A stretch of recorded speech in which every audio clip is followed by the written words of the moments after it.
के बादशाह शाह आलम के समय तक अंग्रेज अपने को बादशाह की प्रजा कहा करते थे।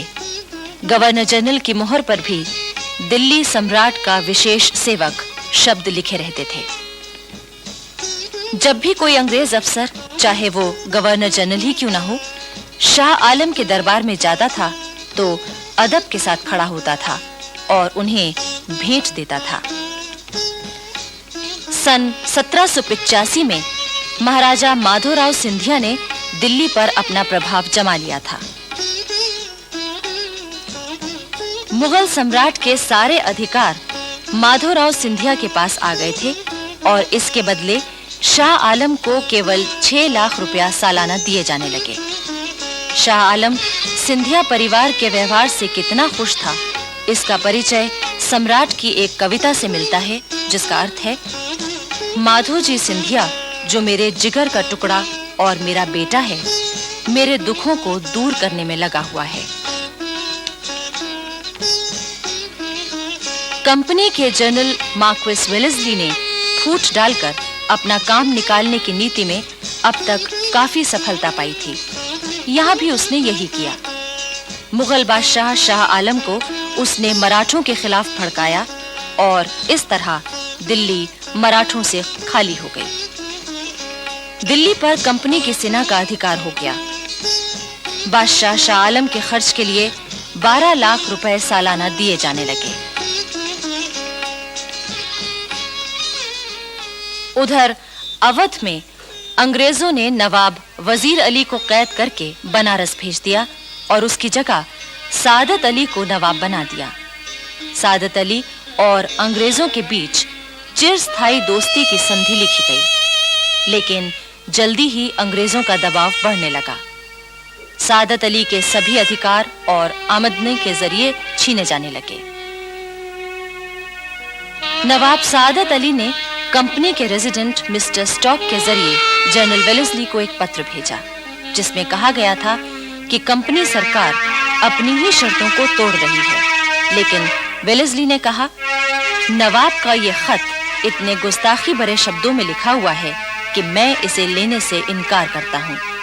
यह खत नवाब को वापस कर दिया जाए और अगर नवाब ने फिर भी इसी तरह अंग्रेज सरकार की इंसाफ पसंदी और ईमानदारी पर शक जाहिर किया तो उसे सजा दी जाएगी। अंग्रेज चाहते थे कि किसी तरह मराठों को कमजोर कर दिया जाए।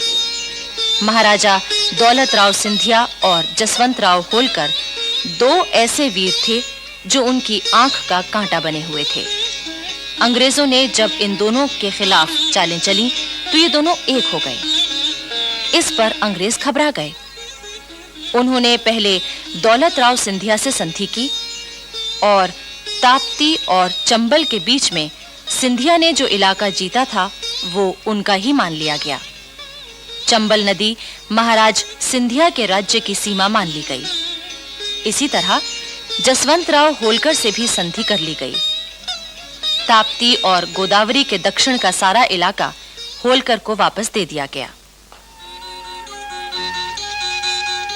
दक्षिण भारत में एक वीर जाति थी, पिंडारी।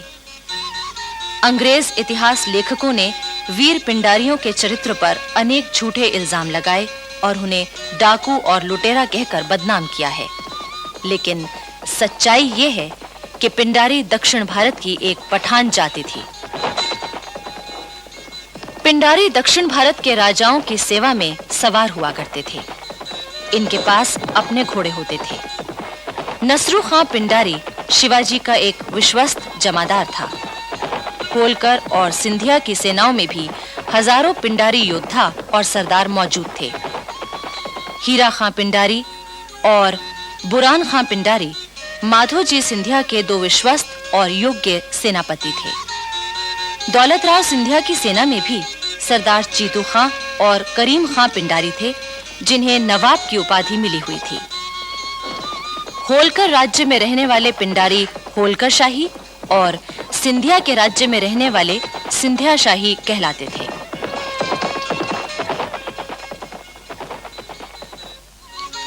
लॉर्ड हेस्टिंग्स ने मराठों की ताकत को कम करने के लिए पिंडारियों को नष्ट करने का निर्णय लिया। अंग्रेजों ने उन्हें लुटेरा और डाकू कहा, उनमें फूट फैला दी और इस तरह आपसी झगड़ों में उलझाकर उन्हें खत्म कर दिया गया।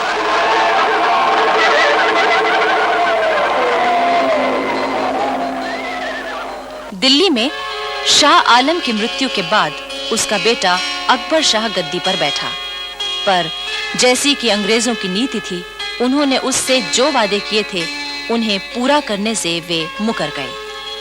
अकबर शाह ने अपनी शिकायतों को इंग्लैंड के दरबार में पहुंचाने के लिए राजा राम मोहन रॉय को भेजा, पर वहां उनकी कोई सुनवाई नहीं हुई। अंग्रेजों का प्रभाव बराबर बढ़ रहा था। कंपनी ने मार्क्वेस ऑफ हेस्टिंग्स को कंपनी का गवर्नर जनरल नियुक्त किया। उसने अपना पद संभालने के बाद एक नया काम शुरू किया, भारत के उद्योग धंधों को नष्ट करना और भारत के धन से इंग्लिस्तान के उद्योग धंधों को बढ़ाना। ब्रिटिश पार्लियामेंट ने एक एक्ट पास किया जिसमें कहा गया था कि इंग्लिस्तान का बना हुआ माल भारतवासियों के सिर मढ़ा जाए और भारत के प्राचीन उद्योग धंधों का नाश किया जाए। भारत की भयंकर दरिद्रता और गरीबी की कहानी यहीं से शुरू होती है। सूरत में बनने वाले कपड़े और जुलाहों के साथ क्या होता था, उसका हाल एक अंग्रेज लेखक रिचर्ड्स ने लिखा है। अब तुम ये कपड़ा सिर्फ हमको बेचेगा, कंपनी का रेजिडेंट व्यापारी ही इसको खरीदेगा, हम इसकी जो कीमत देगा वही तुम्हें लेना पड़ेगा। नहीं, हम तुमको नहीं बेचेंगे। इस कपड़े के हमको बहुत दाम मिलते हैं। तुम 10 रुपए का माल 1 रुपए में खरीदते हो। क्या बोला? कंपनी के खिलाफ बोलता? नहीं बेचूंगा कपड़ा, नहीं बेचूंगा कपड़ा। मैं अपना धंधा छोड़ दूंगा, लेकिन कंपनी को कपड़ा नहीं दूंगा।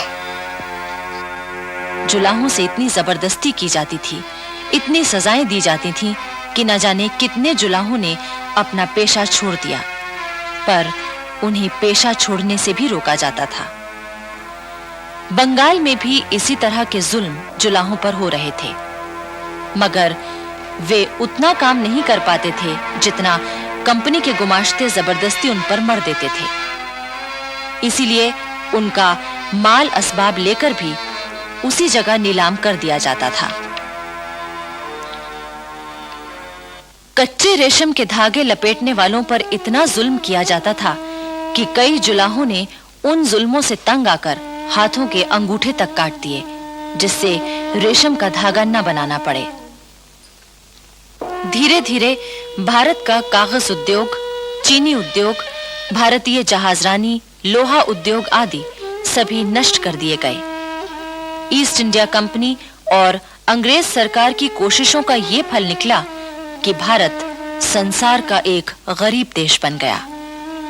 भारत के प्राचीन उद्योग केवल इतिहास की बात बनकर रह गए।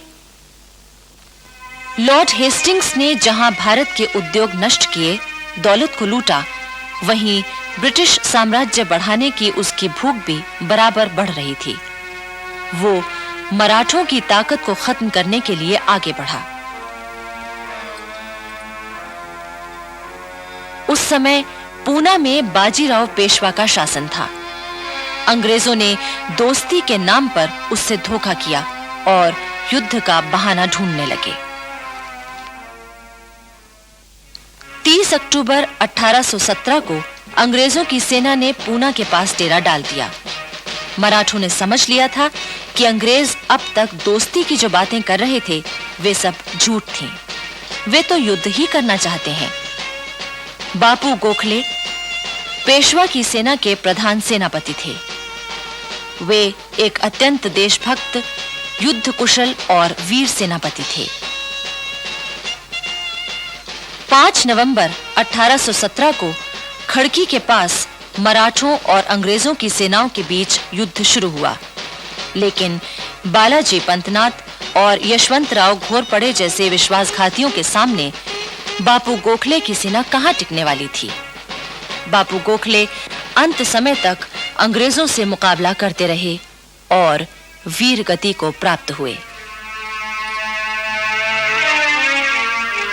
अंग्रेज जानते थे कि मराठे सरदार इतनी जल्दी पेशवा के शासन का अंत नहीं होने देंगे, इसलिए उन्होंने बाजीराव के खिलाफ एक और चाल चली। सतारा के नाबालिग राजा प्रताप सिंह की मां को उन्होंने वादा किया कि पूरे मराठा साम्राज्य के वास्तविक अधिकारी के रूप में उसने ऐलान जारी कर दिया। सुनो सुनो सुनो, शिवाजी महाराज के वंशज सतारा के राजा प्रताप सिंह का ऐलान सुनो। अंग्रेज हमारा दोस्त है। बाजीराव पेशवा से कोई किसी तरह का संबंध ना रखे। हर आम और खास का फर्ज है कि इस लड़ाई में वो अंग्रेजों की मदद करे। इस ऐलान से बाजीराव पेशवा की स्थिति काफी कमजोर हो गई। उसने मजबूर होकर अंग्रेजों की अधीनता स्वीकार कर ली।